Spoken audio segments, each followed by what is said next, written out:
आयुर्वेदको चरक संहितामा चाहिँ शिलाजितको बारेमा चाहिँ यस्तो भनिएको छ, कुनै पनि यस्तो साध्य व्याधि छैन जुन चाहिँ शिलाजितले ठिक हुँदैन भनेर भनिएको छ। आजकल चाहिँ शिलाजित प्रयोग गर्ने एउटा ट्रेन्ड जस्तो भएको छ, जुन पनि जहाँ पनि जताबाट पनि शिलाजित ल्याउने, आफ्नो हिसाबले डोज बनाएर खाने र कति खाने पनि थाहा नभइकन त्यसै खाने गर्ने पाइएको छ। आज म हजुरहरूलाई शिलाजित के हो, कसरी यो शुद्धिकरण हुन्छ, कति दिन खाने, कति डोजमा खाने, कसले नखाने र खाएर के फाइदा हुन्छ, यो सबै कुराहरू चाहिँ यो सानो भिडियोमा समावेश गर्ने कोसिस गर्दैछु। जेठ र असारको चर्को घाममा चाहिँ दुई चट्टानका बीचमा चाहिँ न अति पातलो न अति गाढा एउटा पदार्थ उत्पन्न हुन्छ। हो, त्यो उत्पन्न पदार्थ चाहिँ शिलाजित हो। शिलाजित सामान्यतः 4 प्रकारको हुन्छ: स्वर्ण, रजत, ताम्र र लौह। यो 4वटा द्रव्यहरू प्राप्त हुने चट्टानहरूका बीचमा चाहिँ शिलाजित पाइन्छ। कस्तो चट्टानमा चाहिँ उत्पन्न भएको शिलाजित हो त्यो अनुसारले शिलाजितको चाहिँ प्रभाव शरीरमा हुन्छ। शिलाजित शुद्धिकरणको 2टा प्रकार हुन्छ, एउटा अग्नितापी, अर्को सूर्यतापी। भन्नाले सूर्यको किरणले चाहिँ शुद्धिकरण गर्ने अथवा चाहिँ अग्निको प्रयोग गरेर चाहिँ शुद्धिकरण गर्ने। शिलाजित सधैँभरिलाई खान मिल्छ त? उत्तर हो, मिल्दैन। शिलाजितको एउटा डोज हुन्छ, कति खाने र कति समयसम्म खाने भन्ने एउटा डोज हुन्छ। सामान्यतः शिलाजित 1 हप्ता कि 3 हप्ता कि 7 हप्ता प्रयोग गर्न सकिन्छ। अब शिलाजितको डोज कति हो त? शिलाजितको डोज चाहिँ 1 चम्चा होइन, आधी चम्चा होइन, 1/4 चम्चा पनि होइन, 1 सिम्टी हो, 1 ग्राम हो। 1 ग्राम भनेको मात्रामा चाहिँ धेरै थोरै हुन्छ। आजकल चाहिँ ट्रेन्डका रूपमा चाहिँ आधी चम्चा 1 चम्चा नै खाने ट्रेन्ड छ, त्यस्तो नगर्नु होला। यसले गर्ने राम्रो भन्दा बढी बेफाइदा गर्छ। 1 ग्राम दिनमा 1 ग्राम भन्दा बढी शिलाजित चाहिँ नखाने। धेरै लामो समयसम्म शिलाजित प्रयोग गर्ने हो भने 1.5 महिनासम्म प्रयोग गर्न सकिन्छ।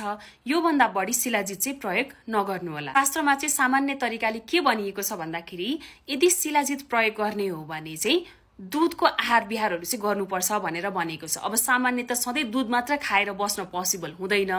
के गर्ने? पचाउन एकदमै गाह्रो कुराहरू चाहिँ नखाने, एकदमै सजिलोसँग पच्ने मरमसला रहितको आहार विहारहरू चाहिँ गर्नुपर्दछ। शिलाजित प्रयोग गरिराख्नु भएको छ भने खानै नहुने कुरा भनेको गहतको दाल हो। गहतको दालले ढुङ्गालाई फुट्याउने काम गर्छ। शिलाजित भनेको नि 2टा चट्टानहरू बीचमा उत्पन्न हुने भएको कारणले गर्दाखेरि यदि शिलाजित खाएको बेला गहतको दाल खानु भयो भने शिलाजितले जुन प्रभाव हजुरको शरीरमा गर्नुपर्ने हो त्यो प्रभाव पार्न पाउँदैन र हजुरले शिलाजित खाएको र नखाएको एउटै हुन्छ। शिलाजित खाँदाखेरि कसैलाई चाहिँ हात खुट्टा पोल्ने, ज्यानमा धेरै पसिना आउने अथवा चाहिँ पसिना धेरै गनाउने समस्याहरू पनि देखा परिरहेको हुन्छ।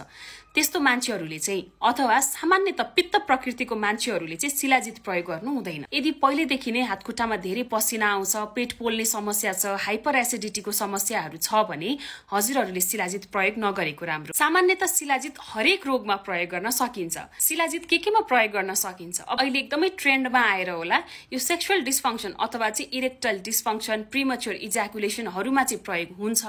तर यो सँगसँगै रसायनका रूपमा अथवा एन्टी एजिङका रूपमा पनि शिलाजितको प्रयोग गर्न सकिन्छ। सँगसँगै पाइल्स, फिस्टुला, फिसरहरूमा, छालाका रोगहरूमा, अस्मरी अर्थात् किडनी स्टोनहरूमा अथवा शरीरमा जुनसुकै ठाउँमा पनि स्टोनहरू छ भने, डायबिटिजमा या कोलेस्ट्रोलमा हाई कोलेस्ट्रोल लेभल छ भने पनि शिलाजितको प्रयोग चाहिँ मजाले गर्न सकिन्छ। टिकटकमा भिडियो देखेर, फेसबुकमा एड देखेर शिलाजितको प्रयोग आफैले नगर्नु।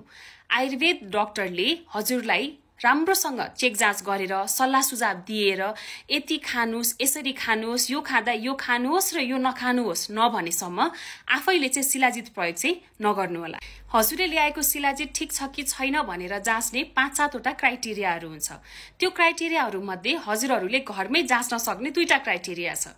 एउटा हो सुँग्नासाथ गोमूत्र गन्धी, भनेको सुँग्दाखेरि चाहिँ गोमूत्र जस्तो गनाउनु पर्यो।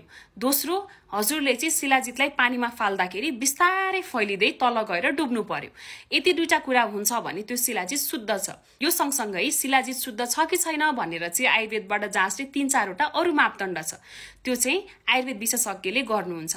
हजुरको आयुर्वेद फिजिशियनले चाहिँ हजुरलाई चाहिँ एउटा कम्पनी अथवा चाहिँ यो ब्रान्डको खानुस् नभनेसम्म चाहिँ बजारमा देखेको एडको भरमा चाहिँ हजुरहरूले चाहिँ शिलाजितको प्रयोग कदापि नगर्नु होला।